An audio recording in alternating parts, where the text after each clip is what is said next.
Hello and welcome back to Stu Structures for another edition of Building the Freight House. Stay tuned.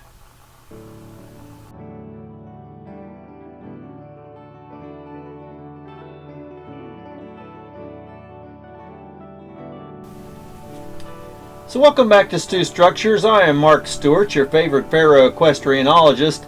I explained that term a long time ago, and maybe I got a lot of new subscribers, so I had a question, so I'm going to throw it back out there again. Pharaoh equestrianologist. It's a term that one of my friends made up. I'm a big fan of steam locomotives, and that's the era that I like to model.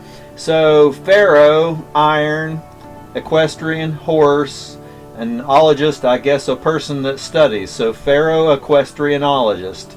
I don't know, you can coin that term if you want to and steal it from me. I stole it from somebody else. I just think it's a neat term. I'm also a philatelist, a person that collects stamps and studies postal history. So I don't know really a term other than model railroader for people that do what we do. But since I study a lot of history on the steam locomotives and that kind of thing, I like that term. So anyway, Pharaoh equestrianologist. So we're back to building the freight house. I was able to get a video out last week, so we're getting closer to being on track for a video every week. I've still got a lot going on, and winter's here and I'm not ready for winter, so I've got a lot of things I'm trying to catch up on and get myself prepared for winter yet.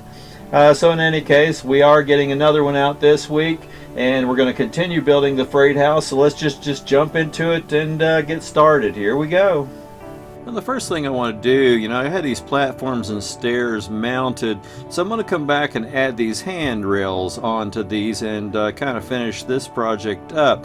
And I'm just using these evergreen styrene rod. It's maybe just a hair big for what I'm doing, but I like the look of it, and I'm going to go ahead and just use this.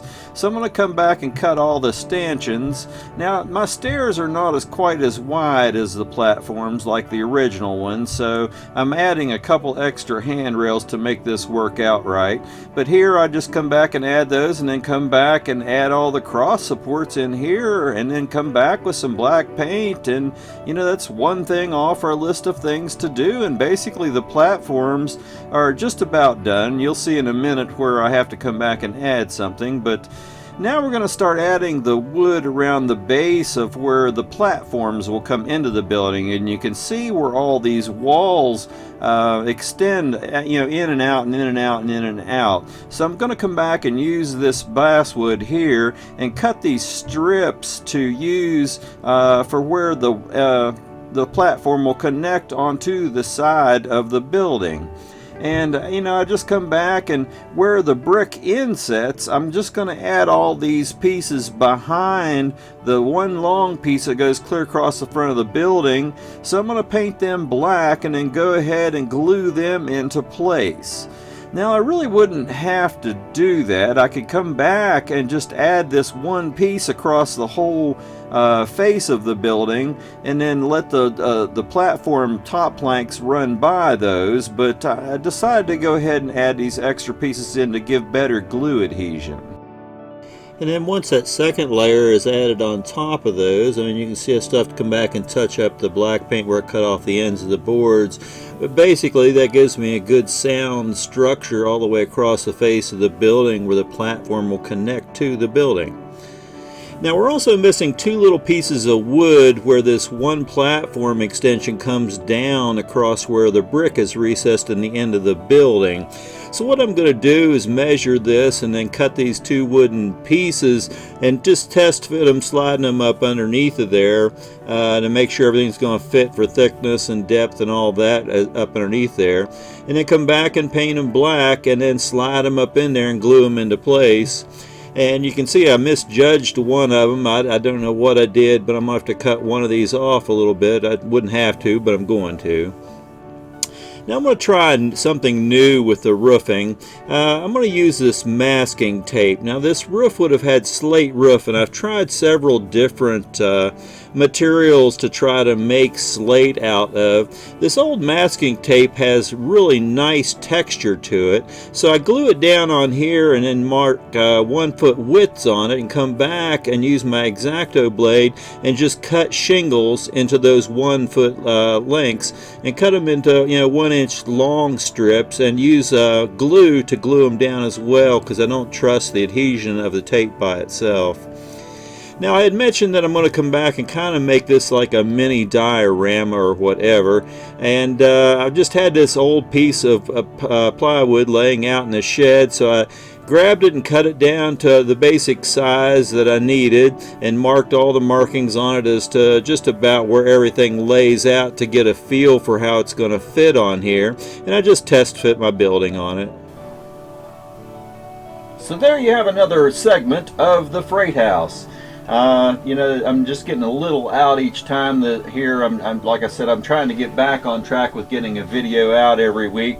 I didn't accomplish that as much in this last week or so that I had really liked to have, but there's a little bit of snow on the ground again this morning, so things are starting to slow down. I've got one more trip to Virginia starting this next week, and then I'm done with that till about the end of February, beginning of March. So that's one less thing off my list of things to do for a while. So anyway, I'll be able to get these out a little bit quicker. But the building, you can see, is coming together. I still have to put all those supports under the roof, finish some roof work on top of the roofs. But I've got that platform, or the piece of wood, that I'm going to use to create the scene on cut. So as soon as I get all those kinds of things done, we can mount the building onto that piece of wood and start putting platforms and the roadway down in, the wall behind it, all that kind of stuff together, and bring this thing to a close here before too long. So anyway, thank you for coming back and sharing this time with me. I do appreciate it. Like and share these videos. There's people out there that really would like to know sources for some of this information. There are some people out there that do scratch builds, and there's some really good craftsmen out there in the field that do post some videos. So just let people know that this content is out there. Subscribe to my channel and hit the little bell icon next to the subscribe button, and you'll be notified every time a video comes out in my series. The next one's probably going to be some odd stuff again. I throw those in once in a while for fillers, but it's good information. Some research videos, of various subjects and things like that. So anyway, it's winter time. Get out your trains and start playing a little bit. Throw some track down if you don't have a layout, and just play with your trains. Scratch build some buildings. I don't have a layout currently, so what I'm doing is all these buildings and everything I am building will eventually go towards my layout when I get the building and a piece of property in a couple of years to do this all in.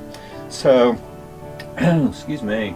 It's just a good time of year to do this. Outside chores are kind of brought to a halt with the coming of winter, and it frees up a little bit of time to scratch build some buildings. So start playing around, and happy model railroading.